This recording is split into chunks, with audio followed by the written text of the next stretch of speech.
Salut à tous, bienvenue à l'émission Sans langue de bois sur Burkina Info avec trois invités. John Karim Gadiaga, il est de l'économiste du Faso, Paul Miki Wamba de Ouaga FM et Wilfried de Bakouan de La Rupture. Trois sujets au menu de cette émission. Nous parlerons des incidents de Nagaré où des élèves ont pris en chasse leurs enseignants en saccageant les domiciles de ces enseignants et en incendiant les domiciles donc de ces enseignants. Avec les journalistes présents, nous allons essayer de décrypter la question. Nous reviendrons sur l'ultimatum de l'unité d'action syndicale au gouvernement burkinabé pour la mise en œuvre de l'échéance, plutôt de l'incidence financière liée à la loi 081. Les syndicats veulent un échéancier ici fin avril. Et le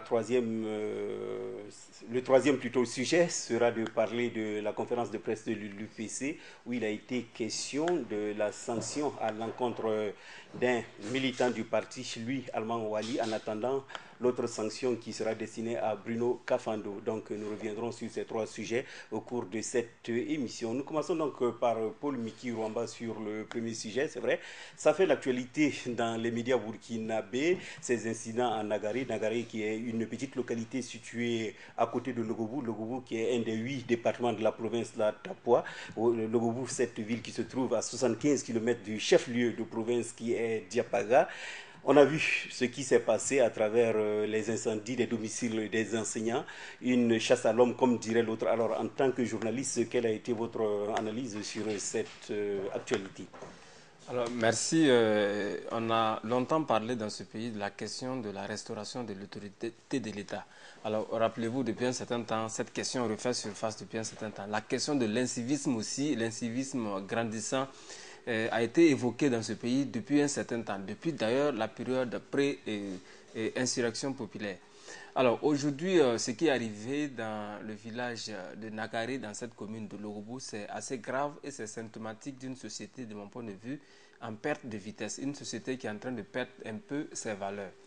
Alors, figurez-vous que cette commune, d'ailleurs, depuis déjà 2002 ou 2003, il y a eu des incidents du genre où les populations s'en sont pris aux forces de police jusqu'à ce que la police même a quitté la commune de Logobou. Aujourd'hui, il est question d'élèves, c'est-à-dire une sorte de pépinière, la jeunesse en tout cas, qui s'en prend aux enseignants de la localité. Alors, lorsqu'on analyse froidement cette situation, on se rend compte quand même que tout ce qu'on a pu faire comme action de sensibilisation, comme message passé dans le cadre du civisme au Burkina Faso, dans le cadre de la restauration de l'autorité de l'État, tout cela est resté un vain mot. Alors, le constat de la situation de Nagaré, lorsqu'on regarde la violence avec laquelle les élèves s'en sont pris à leurs enseignants, incendiant leur domicile, les obligeant à quitter définitivement la commune, c'est assez grave et il faudrait très rapidement que le Burkina prenne au sérieux cette situation. Parce que, comme l'ont dit beaucoup d'observateurs avant moi, ce qui est arrivé à Nagaré, c'est vraiment le modèle de la situation qui risque d'arriver à n'importe quelle partie du Burkina si on ne prend pas des mesures urgentes, des mesures très sûres pour freiner cet élan de l'incivisme grandissant au Burkina Faso. Donc, c'est interpellateur de l'autorité. Je crois que pour régler la situation, l'autorité devrait se déporter sur cette partie du Burkina, aller réinstaurer son autorité, réinstaurer la police qui, on se rappelle, n'existe plus dans la commune de Logobou depuis 3-4 années déjà. Et puis, bon, sanctionner également les auteurs de ces actes pour montrer quand même que l'autorité existe. Ça doit être un signal fort, un modèle, un exemple pour les autres communes pour montrer que l'autorité quand même reste forte au Burkina Faso. Sinon, si on ne fait pas cela, il ne faut pas se étonner de voir d'autres communes rentrer dans le même cercle vicieux avec ces actes de vandalisme à n'en pas fini. Ok, c'est vrai, Wilfried de Bakouan, la question mérite d'être posée, d'autant plus que on peut situer ce qui s'est passé à Nagaré dans l'espace et le temps et essayer de comprendre, parce que nous tous avons été élèves. C'est vrai que durant notre cursus scolaire, quand même, on ne se rappelle pas avoir incendié des domiciles de nos enseignants. Comment expliquer que cette jeunesse aujourd'hui puisse le faire? À un moment, on disait que le Burkina a mal à son éducation. Est-ce qu'on peut dire aussi que le Burkina a mal à sa jeunesse? Moi, je ne le dirais pas comme ça forcément. Déjà, je me rappelle que quand j'ai appris tout de suite que bon, il y a eu ce type d'incident-là à Nagaré, ma réaction était condamnable. Il faut condamner ces actes-là, posés par qui que ce soit, bien sûr, hein, à s'en prendre à des enseignants, les embastiller, etc., incendier leur domicile, s'en prendre à leur famille, etc., je crois que c'est véritablement c'est condamnable. Mais avec du recul, moi, je me pose un certain nombre de questions pour mieux comprendre encore la situation. C'est-à-dire quoi? C'est-à-dire qu'est-ce qui s'est passé pour qu'un élève en arrive à mobiliser ses camarades pour s'en prendre à des enseignants? Ça, c'est une question à laquelle on n'a pas encore véritablement répondu. Est-ce qu'effectivement, il n'y a pas eu d'antécédent entre cet élève et l'enseignant? Est-ce que l'enseignant en question ne s'est pas illustré dans le village avec un certain nombre d'actes pour lesquels il est reconnu? Ça, c'est des questions sur lesquelles on n'a pas encore répondu. Parce que je me dis, il y a des enseignants, leur seule présence en classe suffit pour mettre les élèves à carreau. Ce n'est pas parce qu'ils inspirent la terreur, mais il y a aussi un certain nombre de valeurs que les enseignants dégagent en eux. Oui, mais donc, je vous disais que nous avons tous été élèves, on a eu des enseignants sûrement qui avaient des comportements qui n'étaient pas ce que nous, élèves, nous voulions, mais on n'allait pas jusqu'à... J'en viens. Oui. Je vais dire qu'effectivement, aujourd'hui, que l'on soit autorité, que l'on soit enseignant, je ne condamne pas l'enseignant de prime abord. Hein. C'est des questionnements que je suis en train d'avancer. Mais pour dire que l'on soit autorité, que l'on soit enseignant, il faut aussi que l'on comprenne que le Burkina Faso a arrivé à un certain niveau où le moindre geste que l'on peut qualifier d'anormal peut mettre le feu aux poudres. C'est-à-dire qu'une autorité quelconque, tu as un comportement, pas un comportement seulement, mais tu poses un geste que les populations alentour la voient comme étant un geste qui n'est pas normal, qui ne rentre pas dans eux, hein, leur définition effectivement de ce que l'autorité peut poser comme acte là, est vu effectivement comme étant un acte répréhensible. Donc voilà comment moi je vois ça. Je vois que les élèves, à un certain moment donné, ont compris que bon, l'enseignant a fait quelque chose de trop et se sont en pris aux enseignants. Voilà. Mais ce qui me porte, moi, ma difficulté à mener l'analyse, c'est d'où en est-on parti. On est parti d'où pour atteindre ce niveau-là. Voilà. Bien que l'acte soit condamnable, oui, mais d'où une question. C'est vrai qu'en 2014, nous avons connu une insurrection au Burkina ici. L'Assemblée nationale a été incendiée, les domiciles de certaines personnalités de l'ancien régime ont été incendiés. Certains avaient justifié le fait d'incendier, par exemple, l'Assemblée nationale comme une façon de réparer une injustice quelque part, parce qu'une loi devait être votée, il ne fallait pas que cette loi soit votée. Mais est-ce qu'il n'y a pas une répercussion négative sur notre jeunesse qui pense qu'il faut désormais poser ces actes-là pour réparer toute injustice, même des injustices personnelles pour lesquelles ils sont victimes? Non, pas du tout. Je crois que la foule n'a pas de conscience, comme on le dit généralement. C'est-à-dire que quand la foule s'en prend, effectivement, quand la foule s'oriente vers une direction, les dégâts que l'on peut compter sur cette voie-là, on ne peut pas déjà présager de ces dégâts-là. Moi, je mets ça sous le compte d'effets de foule, d'effets de colère, etc. Mais moi, je ne vois pas un acte prémédité, en fait. Voilà, je vois qu'effectivement, il y a eu une prise de bec en classe avec un enseignant, peut-être que l'on avait déjà stigmatisé sur un certain nombre de choses et que les élèves l'attendaient. Et ce jour-là, c'était peut-être la goutte d'eau qui a fait déborder le vase des élèves et qui s'en ont pris aux enseignants. Je ne justifie pas ce que les élèves ont fait. Oui. Je veux juste dire, si les élèves sont arrivés jusqu'à ce niveau-là, il y a quelque chose que l'on doit chercher à comprendre. Si quand on va chercher à comprendre le fond et que l'on se rend compte qu'effectivement, il n'y a rien dans le fond et que les élèves, effectivement, ont posé ces actes-là, malgré qu'il n'y ait rien, là, le débat prend un autre envergure. John Karim Gadiaga, c'est vrai, on a posé le décor, mais ce qui est quand même intéressant à dire, on ne peut pas uniquement localiser cet acte parce que dans la même semaine, c'est vrai, à Ouagadougou aussi, au lycée Bambata, une élève, une fille je pense, a giflé sa surveillante. À Bobo Gulasso, des étudiants qui étaient en grève de faim sont allés jusqu'à incendier le véhicule d'un des responsables au niveau de l'université là-bas. Est-ce qu'aujourd'hui on peut expliquer ces différents comportements de notre jeunesse? Oui, ce sont des élèves et étudiants, donc c'est de la jeunesse. Oui, déjà, il faut regretter tous ces actes. C'est choquant, c'est inadmissible. Et maintenant, il faut aussi dire que, d'abord par rapport au cas de Nagaré, que nous sommes loin, nous ne sommes pas allés sur le terrain. Tout ce que nous avons eu comme information nous ont été rapportés. Donc il convient effectivement d'être prudent à ces stades, attendre que des enquêtes soient menées pour situer toutes les responsabilités et effectivement voir qu'est-ce qui s'est passé. Ceci dit, moi j'observe des choses dans cette situation. Il y a déjà la manifestation des élèves, et puis il faut aller aussi chercher, comme Bakon l'a dit, les causes, pourquoi on est arrivé là. Sinon, par rapport à la manifestation d'abord, c'est condamnable, c'est inadmissible.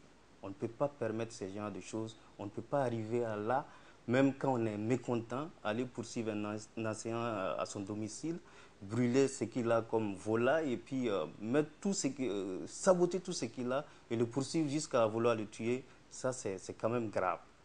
Donc pour ça, cela mérite qu'il y ait déjà une enquête pour que les responsabilités soient situées et que sévèrement les coupables soient sanctionnés. Mais pour comprendre ça, il faut aller voir dans le fait que, bon, depuis un certain temps, on a parlé de la déliquescence de notre système éducatif, de nos valeurs. Du coup, l'école n'est plus véritablement l'endroit qui forme des citoyens responsables. Beaucoup et ça, c'est les causes, il faut aller les chercher depuis une vingtaine d'années maintenant, depuis l'assassinat de l'illustre journaliste Norbert Zongo et la gestion de cette affaire qui a engendré en tout cas des comportements depuis un certain temps au niveau des élèves qui ne respectent plus rien. Parce que, bon, là, la faute, c'est aux élèves, mais c'est également la faute, en tout cas, de l'État. Mais il y a aussi le fait que, quelque part, je l'ai déjà dit ici, pour être... les gens tentent un peu, comme tu l'as soulevé, de s'inspirer de ce qui s'est passé le 30 octobre 2014. Ça, quoi qu'on le dise. Voilà. Donc ça, c'est la cause immédiate de la situation que nous avons vécue. Les gens tentent de traduire dans leurs domaines respectifs, en tout cas le scénario de l'insurrection. Ils se disent que bon, voilà, quand on n'est pas content, c'est ce qu'il faut faire. Mais c'est de façon maladroite qu'ils le font. Et ça, c'est grave. Et comme Sankara l'avait dit, un militaire sans formation politique, patriotique, est un criminel en puissance.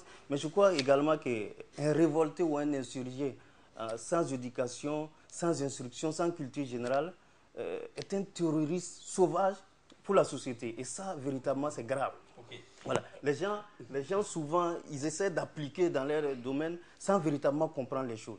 Donc, voilà un peu la situation. Sinon, bon, je voudrais quand même ajouter par rapport à ce qui s'est passé. Bon, vous savez, à l'école, c'est vrai, les élèves sont insaisissables, mais quelque part aussi, les enseignants aussi, nous avons tous été élèves.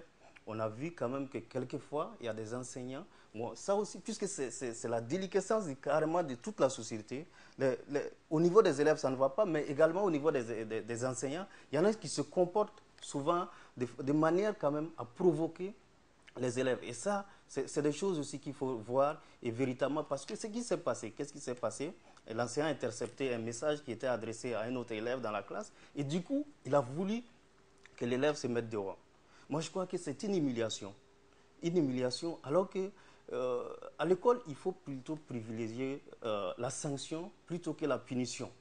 Parce que nous sommes dans une éducation. Quand on parle d'éducation, il faut que l'éduqué puisse être apte à recevoir l'éducation, mais il faut également que celui qui éduque puisse être dans les dispositions à donner la bonne éducation. Quand on humilie une personne, forcément, on provoque sa colère. Les gens ont dit non, ils nous prennent pour des peureux, donc il faut qu'on monte. Mais quelque part, on a blessé leur amour propre. Et ça aussi, c'est des choses sur lesquelles il faut revenir, faire attention et trouver les meilleures façons de s'adresser aux élèves quand ils commettent des fautes et ne pas les humilier. Mais quand même, à un moment donné, il ne faut pas provoquer quelqu'un dans son amour propre. Ça peut créer des situations souvent incontrôlables. Ok, c'est vrai ce que vous dites, parce qu'aujourd'hui, c'est un élève de 3e, on disait, et on se rend compte que dans notre enseignement aussi, les professeurs sont très jeunes, ce qui fait qu'un élève peut dire à un professeur qu'il est trop jeune pour faire venir son papa à lui, parce que son papa est plus âgé que le professeur. Peut-être il y a un peu longtemps de cela, les professeurs étaient un peu plus âgés. Paul Miki Rwamba, l'autre question, c'est vrai, aujourd'hui, maintenant nous parlons de la décision du gouvernement. Vous avez souhaité que le gouvernement puisse vraiment agir. C'est vrai qu'on a vu le ministre de l'Éducation, c'est vrai, il y a eu une fermeture provisoire, si je peux le dire, des établissements en attendant que des enquêtes soient menées.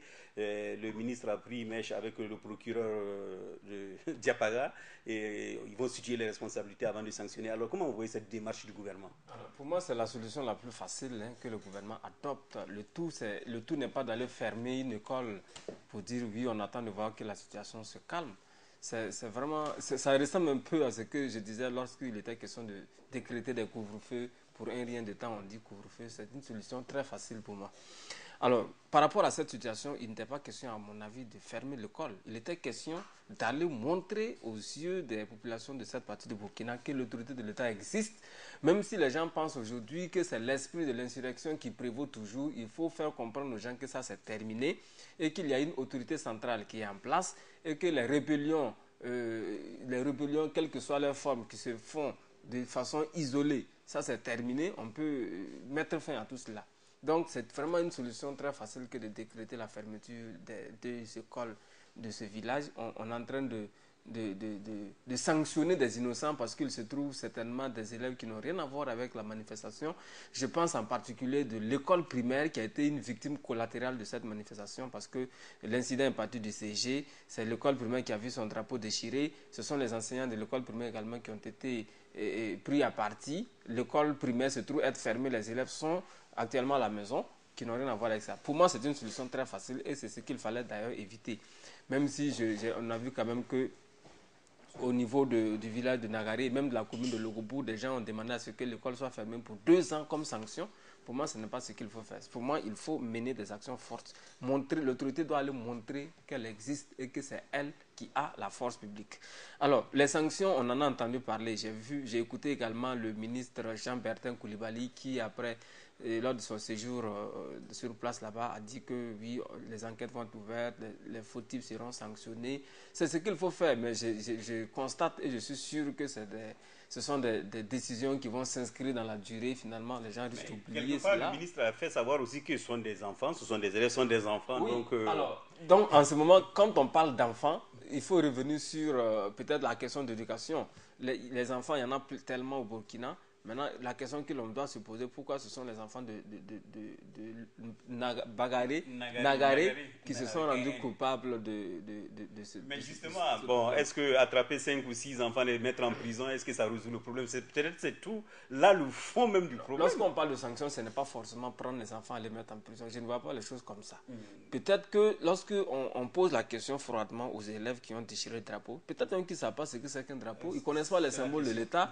Est-ce qu'aujourd'hui, la question que l'on se pose, les élèves sont suffisamment éduqués aux symboles de l'État? Est-ce qu'ils savent ce que ça veut dire? Parce qu'aujourd'hui, moi, je constate avec amertume que le drapeau n'a pas de valeur aux yeux de la jeune génération. Je me rappelle très bien que lorsqu'on était à l'école primaire, alors dans la localité où on était, il y avait les montées de couleurs au commissariat de police, à l'école primaire également, notre école à nous. Lorsque le coup de sifflet se fait retentir pour la montée des couleurs, tout le monde se mettait debout le temps de monter ou de descendre les couleurs nationales. Ça, c'était connu. Je me rappelle encore, même si on se retrouvait seul dans sa touche, quand on entend ce coup de sifflet, personne ne nous voit, mais on se met debout, on arrête de se laver jusqu'à ce que la couleur soit montée ou descendue. Aujourd'hui, est-ce que les gens savent ce que ça veut dire, les montées de couleurs? Donc, on n'a pas éduqué ces enfants, ils ne savent pas ce que c'est qu'un drapeau, ils vont le déchirer. Certains édifices burkinabés, si vous allez notamment en province où il y a des drapeaux, vous voyez souvent des drapeaux blanchis, et même on se demande si le personnel même qui travaille dans ces structures-là a un certain respect pour le drapeau. On a vu en 2014, ici à Ouagadougou, il y avait une commune, l'arrondissement numéro 11, à la mairie, il y avait un drapeau déchiré. Des gens même ont pris les photos pour mettre sur les réseaux sociaux pour dire que le maire qui est là-bas devrait même démissionner. Parce que même les adultes ne savent plus ce que c'est que les symboles de l'État. Donc tout part de là. Moi, lorsque la situation de Nagaré s'est posée, l'idée que j'ai eue en tant que journaliste, c'est à défaut de me déplacer à Nagaré, je suis allé poser la question aux responsables des syndicats d'élèves à Ouagadougou, en l'occurrence l'association des élèves du secondaire de Ouagadougou, l'AESO. J'ai posé la question au coordinateur de l'AESO. Pour moi, il allait condamner l'acte des élèves, mais j'ai vu à travers ses propos qu'il n'est pas prêt à condamner l'acte. Il prend même une position pour les élèves de Nagaré par rapport au drapeau. Cette partie de l'interview, je me suis abstenu de diffuser parce que ce qu'il a dit, à mon avis, c'était suffisamment grave. Il dit non, que c'est parce que les gens n'ont pas accès à l'autorité que l'on s'en prend au drapeau espérant par là atteindre l'autorité d'une façon ou d'une autre. Mais c'est suffisamment grave de mon point de vue. Il a même montré le lycée où il fréquente, qui se trouve être le lycée professionnel régional du centre. Il m'a montré le poteau du drapeau, sans drapeau. Il me dit, voilà, ici, nous, on n'a même pas de drapeau. Voilà. Donc, à Ouagadougou, on était en plein centre-ville. C'est le lycée qui se trouve entre le Zenda et le Nelson Mandela. Tout le monde le connaît, c'est en plein centre-ville de Ouagadougou. Ce lycée se retrouve sans drapeau. Il y en a plein comme ça, les établissements publics de l'État qui n'ont même pas de drapeau. Est-ce qu'aujourd'hui, on peut jeter la pierre aux seuls enfants, aux seuls élèves?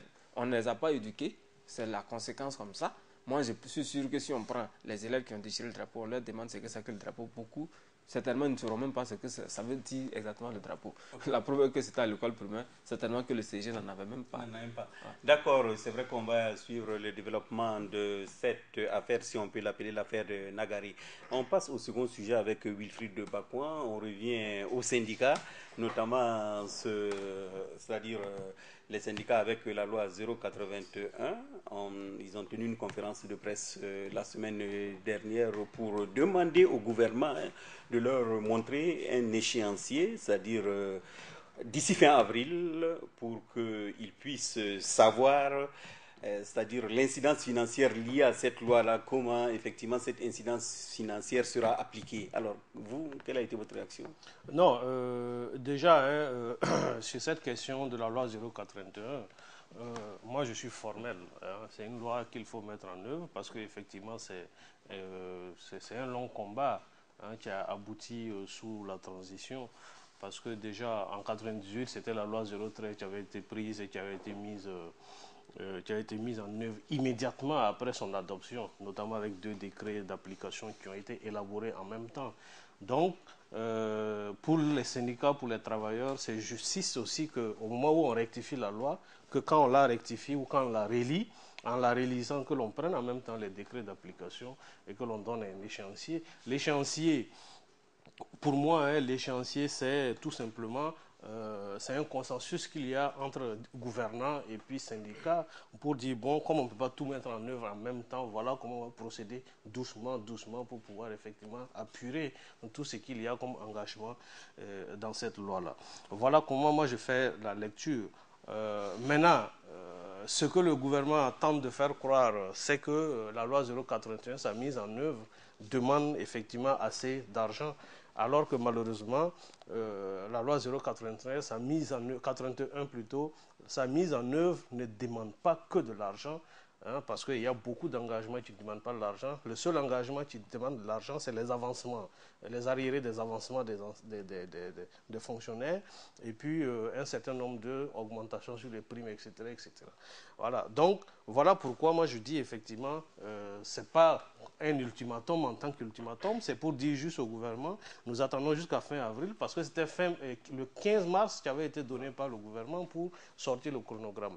Bon, à la veille de la conférence de presse, parce que le gouvernement sentait la colère des travailleurs monter, il y a eu un chronogramme qui est sorti. Quand moi j'ai parcouru ce chronogramme, effectivement, j'ai même posé la question à la conférence de presse, il a fait un certain nombre de choses quand même assez vagues. Bon, maintenant, moi je dis, il ne faut pas prendre aussi les syndicalistes là comme des enfants. Si on veut caricaturer rapidement, c'est pas sûr que ceux qui ont sorti ce chronogramme-là sont aussi diplômés. Si on veut raisonner de manière simple que les gens qui sont en face pour faire les revendications, il n'y a qu'à regarder les CV des uns et des autres. Seulement, il y en a qui ont choisi d'aller de l'autre côté, d'autres ont choisi d'aller dans le gouvernement. Donc, il ne faut pas prendre le partenaire social comme étant effectivement un enfant que l'on peut manipuler au gré effectivement de ses humeurs. Voilà. Donc, moi, parfaitement, je suis d'accord avec effectivement le fait que l'on veuille passer. Bon, quand il dit d'accord, c'est quoi? C'est pour dire, à un certain moment donné, quand vous vous sentez lésé, on ne croise pas les bras quand on est lésé dans un certain nombre de choses. Donc, je prends par exemple la relecture de la loi 027 sur les collectivités territoriales. Il y a des gens qui sont dans les collectivités territoriales qui ne savent même pas s'ils sont fonctionnaires, s'ils ne sont pas fonctionnaires, s'ils travaillent pour les communes ou s'ils travaillent pour l'État. Donc il faut effectivement marquer, il faut régulariser ces situations-là pour que les gens aussi se sentent dans le travail qu'ils font. Il y a cela, il y a la relecture du Code du travail, avec tout ce que l'on connaît sur les sites miniers aujourd'hui, les licenciements abusifs partout. il faut relire aussi le code du travail pour permettre aux travailleurs un minimum de décence sur son lieu de travail. Et il y a un certain nombre de choses aussi qui ne nécessitent pas de l'argent. Par exemple, la levée des UTS sur les primes et indemnités dans le privé. Puisque au niveau de l'État, sur les primes et indemnités, l'UTS n'est pas prélevé. Donc il faut que dans le privé aussi, que l'on permette aux travailleurs privés de souffler, voilà, qu'il y ait une certaine équité. Ça ne demande pas de l'argent. Voilà. Donc c'est effectivement sur ces points-là, ce n'est pas tous les points de la loi 081 qui nécessitent de l'argent. Et il faut que le gouvernement, il y a des points que l'on peut mettre immédiatement en œuvre. Je ne sais pas pourquoi vous avez parlé de cette loi 080, le statut général des agents de la fonction publique. C'est vrai que également dans leurs revendications, il y a la mise en place des permanents syndicaux et ce que vous dites effectivement, la suppression des UTS sur les primes, voilà, au niveau des travailleurs du privé et du parapublic, voilà, c'est comme on le dit. Alors, John Karim Kadiaga, c'est vrai que Bako a soulevé un problème. On a l'impression que pour le gouvernement, c'est la question financière parce qu'ils disent qu'ils ont dégagé 15 milliards pour ça. Et de l'autre côté, les autres demandent effectivement un chronogramme et ils disent qu'ils avaient même un document qui n'était pas signé. Donc finalement, on se demande le vrai problème se trouve où? Parce qu'on a l'impression qu'au niveau du gouvernement, c'est une question. C'est la question financière qu'il faut régler. Non, mais moi, je pense tout simplement au dilatoire, parce que c'est ce que le gouvernement, en tout cas, nous a habitués depuis qu'il est en place. Le régime qui est en place depuis les dernières élections nous a habitués à ce dilatoire-là, à mettre le problème sur le dos des autres, chercher un bouc émissaire et puis se dédouaner. Et tout de suite, c'est la transition qui est accusée. Voilà, on dit non, voilà, ils ont pris des engagements sans prévoir ce qu'il fallait faire. Non, mais moi, je pense que c'est un faux débat.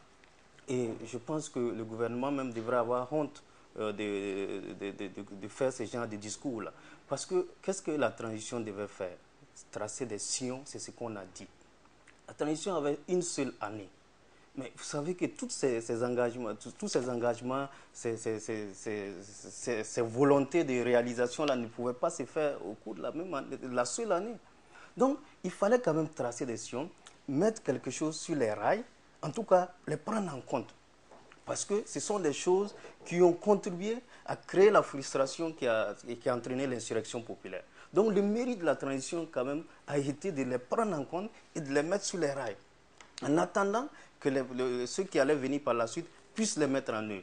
Donc aujourd'hui, si on ne peut pas féliciter la transition pour avoir pris ces problèmes en compte, pour avoir quand même dit qu'effectivement ces choses-là méritaient qu'on puisse voir à ce niveau, donc il ne faudra pas quand même, moi je pense que ça devrait être la honte de ce gouvernement-là, de ne pas être capable d'assurer la suite.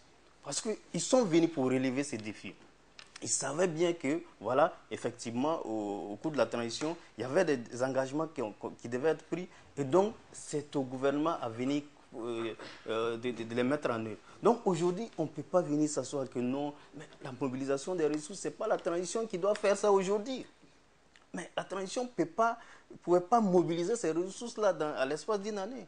Donc aujourd'hui, il appartient à ce gouvernement en place de mobiliser ces ressources et au moins de respecter la volonté du peuple qui est sorti manifester, qui a exprimé un certain besoin, qui a dit que bon, ce sont ces genres de problèmes-là qui nous emmènent dans la rue.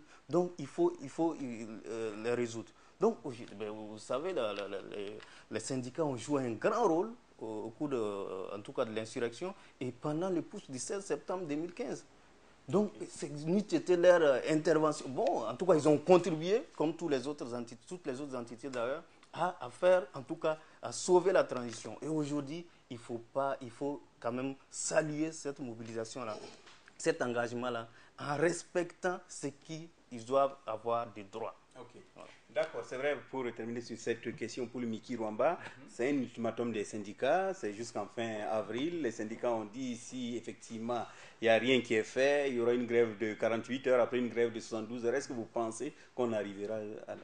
Oui, mais on est en train d'aller vers ça. Et c'est un peu regrettable parce que moi, j'avais pensé que le problème allait être réglé à travers les cadres de dialogue que le gouvernement et le syndicat avaient. J'étais plutôt optimiste jusqu'à ce que je me rende compte que les syndicats passent à la vitesse supérieure parce que le gouvernement n'a pas tenu ses promesses. Alors, par rapport à cette histoire de loi 081, contrairement à ce que dit Karim, je pense plutôt que la transition, c'est vrai, elle a adopté cette loi. C'est le Conseil national de la transition qui a adopté cette loi 081. C'est une excellente chose. Mais là où la transition a péché, et je crois que c'est ce que le Premier ministre a relevé, c'est que l'incidence financière de cette loi n'a pas été inscrite dans le budget de l'État gestion 2016, lequel budget a été adopté par la même transition, rappelez-vous, en décembre 2016. C'est ça le péché de la transition. Sans te couper, oui. Je ne sais pas qui dit la vérité dans cette histoire. Au moment de voter de la loi des finances gestion 2016 sous la transition, le ministre des Finances avait bel et bien dit que la mise en œuvre de la loi, la loi 081 qui a été votée, sa mise en œuvre coûtera une vingtaine de milliards. Ouais. Le chiffre est 19 milliards et quelques. Voilà, une vingtaine de milliards, exactement. J'ai encore les propos du ministre des Finances à l'époque. Aujourd'hui, le gouvernement en place vient dire qu'ils n'ont pas prévu l'argent. Moi, je ne sais pas qui dit la vérité. Donc voilà, il ne faut pas répéter ce que le gouvernement actuel dit, parce que l'autre est absent, il n'est pas capable de se défendre aujourd'hui. Karim Gadiaga, en réalité, je crois que même le secrétaire général de la CGTP, Bassolman Basé, a reconnu cela, que ça n'a pas été inscrit dans le budget. Mais il a dit en même temps que le gouvernement est une continuité. C'est pour cela d'ailleurs qu'aujourd'hui, on est en train d'assister à des projets de loi modificatifs de la loi des finances. C'est pour cela qu'on est en train de modifier la loi des finances. Et je crois que même la dernière modification qui est passée récemment à l'Assemblée nationale prend en compte cette histoire de loi 081, même si c'est en partie. Donc la vérité, c'est que, bon, ça n'avait pas été inscrit dans la loi des finances. Peut-être que c'était un oubli, peut-être que c'était sciemment fait. Mais dans tous les cas, on est dans le principe que le gouvernement est une continuité, donc ça devrait se faire. Donc on se comprend très bien sur ce sujet. Maintenant, ce que je voudrais dire également, c'est que moi j'ai l'impression quand même que les syndicats sont un peu trop pressés. Parce que c'est vrai que le gouvernement n'a pas respecté le délai du 15 mars qui était annoncé. Je ne sais pas ce qu'ils se sont dit, puisque lorsqu'on ne respecte pas un délai, quand même, il faut communiquer là-dessus. Surtout que c'était un engagement qui avait été pris. Et également, comme l'avait dit Bakouan, lorsqu'on a vu effectivement le mémorandum, c'est-à-dire le chronogramme qui avait été communiqué, ça donne l'impression que, bon, ce n'est pas opérant. Alors, face à une telle situation aujourd'hui, on se retrouve face à des syndicats qui menacent d'aller en grève. Qu'est-ce que le gouvernement doit faire? En termes de perspective, c'est là la question. Pour moi, le dialogue social qui a été instauré depuis de longues années au Burkina Faso, c'est-à-dire le dialogue gouvernement-syndicat, ne doit jamais être rompu. À mon avis, c'est là qu'il faut sauver les choses. Est-ce que les deux parties ne peuvent pas s'asseoir pour se dire les vérités? Parce que j'ai même été très content lorsque j'ai vu Bassolman Basé lui-même qui a fait ses propres calculs par rapport à l'incidence financière, puisque le gouvernement avait dit à un moment donné que c'était 60 milliards de francs CFA. Donc, on a fait la part des choses. L'incidence financière de la loi 081, c'est 19 milliards 800 millions et quelques. Et il y avait des arriérés d'avancement, etc. On a tout mis ensemble pour donner un chiffre qui tournait autour de 50 à 60 millions. Non, 40 milliards. 39 milliards exactement.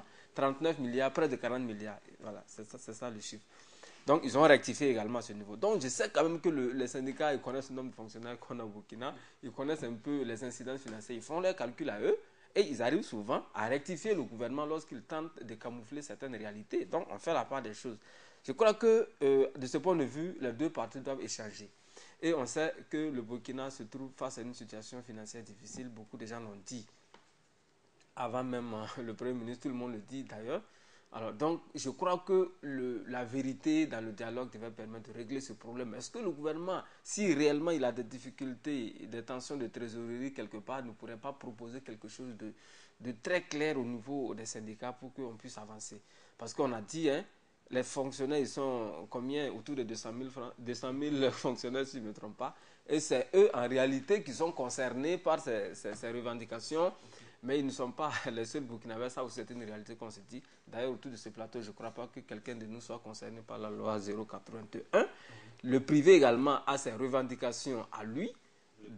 Le code du travail, Bakouan l'a dit, voilà, opportunément d'ailleurs. Une liste de 10 produits de grande consommation. Il faut revoir les prix. Absolument. C'est un certain nombre de revendications comme ça, de mon point de vue, qui concernent la grande masse de Burkinabés. Donc, alors, la réalité, c'est qu'il faut peut-être aller plus doucement aller sur la base de la vérité. Il ne faut pas que l'un pense que son vis-à-vis, il est plus intelligent que son vis-à-vis et qu'il tente de le doubler. Je parle du syndicat et du gouvernement. Voilà. Parce que lorsque tout le monde doit sortir, c'est un problème du coup comme ça, je ne crois pas qu'on puisse en sortir. Parce qu'au niveau du privé également, il y a suffisamment de problèmes à régler. C'est vrai, comme le dit Paul Miki, donc nous, en tant que journalistes, on va suivre le développement de cette actualité. Surtout que les syndicats ont promis que pour le 1er mai, la célébration aura un contenu offensif au niveau de la mobilisation et du message et de l'encadrement. Donc on entend de voir ce qu'ils veulent dire à travers ce contenu offensif au niveau de la mobilisation, du message et de l'encadrement. En réalité, ce sont les retombées de l'insurrection populaire. Je crois que Karim l'a dit, les syndicats ont joué un rôle très important dans l'insurrection populaire et même dans le putsch manqué. C'est la récompense légale, en tout cas, de cette action menée. Et on sait également, rappelez-vous que lorsqu'il était question de mettre en place le gouvernement de la transition, les syndicats se sont abstenus d'aller au gouvernement, aussi bien au gouvernement qu'au Conseil national de la transition. Donc, ils sont restés dans leur rôle normal et je crois que c'est tout à leur mérite. Aujourd'hui, en tout cas, on a connu un mouvement syndical qui a joué en tout cas un rôle remarquable dans l'histoire récente du Burkina Faso, les derniers événements de 2014 à aujourd'hui. Donc, c'est peut-être la juste récompense qu'ils sont en train de réclamer. Maintenant, ça se fait également avec ce que l'on a. On ne peut pas demander à quelqu'un de 1000 francs alors que le gars lui-même n'a que 500 francs. Ok. C'est vrai que d'une façon générale, on reconnaît que les syndicats ont travaillé dans ce pays grâce à cette unité d'action syndicale. Ils parlent avec un seul langage. Mais espérons que ça ne sera pas le cas des partis politiques. Bientôt, on va parler de partis politiques, comme quelqu'un me disait. Les syndicats risquent d'être divisés dans les jours à venir. Mais bon, pour l'instant, on ne sait pas. Alors, donc, pour passer à cette question politique avec Wilfried Bakouan, c'est vrai, l'UPC, le parti des Zéphirins Gabré, comme on a l'habitude de le dire, connaît aussi quelques soubresauts. C'est vrai. C'était des membres fondateurs qui étaient sortis. Armand Wali qui était sorti une première fois. Ensuite, c'est Bruno Kafando qui sort une seconde fois. Alors, les responsables de l'UPC donnent une conférence de presse pour dire qu'il n'y a rien, il n'y a aucun péril en la demeure. C'est juste des personnes isolées. Alors, en tant que journaliste, comment vous avez apprécié cette façon de voir les choses? Vous savez, j'ai toujours dit aux gens que... aux gens qui pensent que la politique, c'est le mensonge et la fourberie, je leur ai toujours dit, c'est pas ça la politique. C'est l'image que l'on vous a laissée de la politique, mais c'est pas ça la réalité de la politique.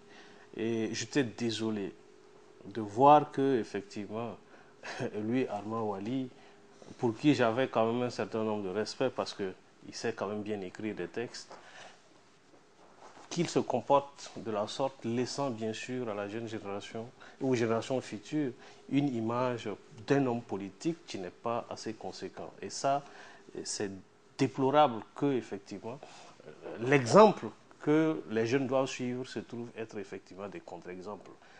Parce que je le dis et je le répéterai, dans aucun parti au monde, c'est un parti qui se veut sérieux, un militant, sans avoir, au nom de la démocratie interne, sans avoir débattu d'une question quelconque à l'interne de son parti, ne peut pas vilipender son parti comme ça sur ces mêmes questions. C'est-à-dire qu'au nom de la démocratie interne, au nom de la discipline même interne, ça ne se fait pas. Et Armand Wali, ce n'est pas n'importe quel homme politique, je suis désolé. C'est les militants de l'UGEV, de la FEAM depuis les années 60, 70, qui sont revenus, qui ont incarné un certain nombre de valeurs dans le militantisme en tout cas, qui après ont décidé de faire de la politique politicienne, qui étaient dedans, mais malgré tout on avait du respect pour eux, mais aujourd'hui qui montrent effectivement que on a beau chasser quand même le naturel, il reviendra toujours au galop, et ça c'est dommage. J'étais d'accord. Si Armand Wali sortait son papier et dit, à partir d'aujourd'hui, moi, Armand Wali, je ne suis plus membre des instances de l'UPC, je démissionne pour telle ou telle raison. Et remercier vos militants. Et puis tu t'en vas. Tu n'as pas besoin, effectivement, de vouloir utiliser les voies qu'il a utilisées là pour pouvoir partir. Alors, Guillaume Karim Gadjaba, comme le dit Wilfried de Bacouan, c'est vrai que quand on est de l'extérieur, ce parti qui a été créé, je pense, en mars, le 1er mars 2010, donc ça fait 6 ans d'existence, qui a participé à 4 élections, une législative, une municipale, 2 législatives, une municipale et une présidentielle. Alors si on fait le bilan juste pour les législatives, premièrement, ils ont eu 19 députés, ensuite ils ont eu 33 députés. À la présidentielle, ils sont venus deuxième. Donc, ils sont sur une dynamique positive. Alors, on peut comprendre que des militants de ce parti puissent encore critiquer ce parti, alors que, bon, comme on le dit, un parti, on le juge à travers les élections. Si on peut juger l'UPC à travers les élections, on peut dire qu'il a fait quand même un bon score par rapport à d'autres partis qui étaient avant lui, qui étaient créés avant lui. Est-ce que vous comprenez cette polémique des militants? On ne peut pas comprendre parce qu'on n'est pas dans la même logique. Ils sont dans une logique où nous ne sommes pas. En fait, c'est ce qu'on appelle la politique politicienne. En plus, c'est une cuisine interne. Moi, souvent, je préfère souvent ne même pas rentrer dans ce genre de débat. Quand on vient en politique, on sait ce qu'on attend, ce qu'ils attendent dans la politique.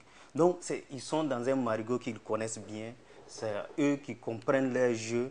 Donc, du coup, ce genre de choses-là, c'est de la politique politicienne. Et franchement, moi, en tant que citoyen, en tout cas, à l'extérieur, je ne peux pas comprendre ce qui se passe. Et de ce point de vue-là, je ne sais pas véritablement, je ne vais pas prendre parti pour l'un ou l'autre, je ne sais pas pourquoi c'est comme ça. Mais bon, je pense que c'est un parti suffisamment responsable, qui sait ce qu'il fait. Et chaque membre à l'intérieur de ce parti-là également sait ce qui se passe, sait ce qu'il fait et ce qu'il veut. Il appartient à eux de pouvoir gérer leurs propres affaires. Maintenant, lorsqu'ils arrivent sur la scène publique avec des propositions qui concernent la vie de toute la population, en ce moment, nous, ça nous concerne également et nous pouvons tenter de comprendre. Sinon, à ce stade-là, franchement, on observe, moi j'observe, je ne sais pas véritablement pourquoi ils se comportent comme ça, je ne comprends pas leur logique du tout. Et c'est voilà. Voilà, Paul Miki Bamba, c'est vrai qu'à l'issue de la conférence de presse, on a compris que les Armand Wali ne participaient plus aux instances du parti il y avait très longtemps. Alors, quelqu'un qui ne participe pas aux instances, qui veut critiquer, est-ce que réellement il est en phase avec ce que quelqu'un doit faire dans un parti politique? Moi, je n'ai pas attendu la conférence de presse pour savoir que lui, Armand Wali, ne participait pas aux instances de l'UPC. Alors, voilà un monsieur pour qui j'avais beaucoup de respect depuis le temps qu'il venait à l'Assemblée nationale sur sa P50. J'ai dit, voilà un homme politique qui est un modèle parce qu'il a démystifié un peu la politique. J'ai eu beaucoup d'admiration pour lui. Mais depuis le temps que j'ai vu, lui, Armand Wali, en pleine campagne électorale pour la présidentielle et les législatives passées, le jour que Zéphirin Diabré avait son grand meeting à Bobo Dioulasso, je l'ai vu à Ouagadougou, dans la boutique d'une station de la place, en train de se promener. On s'est croisés là-bas, mais on s'est même salué. Je me suis posé un certain nombre de questions. Voilà. On était même à l'heure du meeting de Zéphirin à Bobo Dioulasso. Lui, il était là à Ouaga, il se promenait. Donc, je me suis posé un certain nombre de questions. Je dis, est-ce qu'il est encore militant de l'UPC ou alors, qu'est-ce qui se passe? Donc, depuis ce temps, j'ai su que le monsieur était vraiment en perte de vitesse avec le parti. Alors, je suis tout à fait d'accord avec ce que Bacouan a dit tantôt. Lorsqu'on est dans un parti, c'est vrai, et Karim l'a dit également, on ne peut pas savoir ce qui se passe à l'intérieur. Moi, je n'ai jamais assisté à une instance d'un parti politique, je ne sais pas ce qui se dit là-bas. Mais dans tous les cas, lorsqu'on est dans un parti et qu'on est on ne se sent plus dans les règles du parti, on ne se sent plus dans la façon dont le parti est conduit, la meilleure façon que l'on puisse faire, c'est de démissionner de façon publique. Et je crois que la démission existe dans les instances de tous les partis politiques. Et d'ailleurs, on a vu des cas de démission. D'ailleurs, même ceux qui sont au pouvoir, ils ont fait l'objet de... Ils ont fait acte de démission au niveau de l'ancien parti au pouvoir pour être... Voilà. Maintenant, on constate que lui, Armand Wali, n'a pas démissionné de l'UPC et c'est de l'intérieur du parti qu'il était en train de faire cette déclaration fracassante, j'allais dire, à la presse. Donc, on a eu l'impression qu'il ramait à contre-courant de son propre parti politique. Et de ce point de vue, le mieux pour le parti, c'était de le voir carrément dehors plutôt que d'être dedans en train de prendre des mesures ou des points de vue qui sont contraires au parti. Il a été dit également qu'il était favorable, lui et certains militants du parti étaient favorables à la fusion avec le MPP. Si la fusion n'a pas vu le jour et que vous ne vous sentez pas dans l'UPC opposition radicale, franchissez le pont et retrouvez-vous MPP tout seul plutôt que de le faire avec l'ensemble du parti. Donc, ça peut dire que bon. Au terme de cette émission, c'est vrai. D'accord. Voilà. C'est vrai que ce que vous dites, le processus est enclenché. De toute façon, le secrétariat exécutif national a pris la sanction il est suspendu. Et il n'y a que le bureau politique qui peut exclure. Et quand le bureau politique va se réunir, c'est sûr qu'ils vont aller dans ce sens. Il s'était déjà suspendu lui-même des fêtes. Donc, voilà, donc, nous sommes au terme de cette émission sans langue de voix sur Burkina Info. On se retrouve la semaine prochaine pour un autre numéro.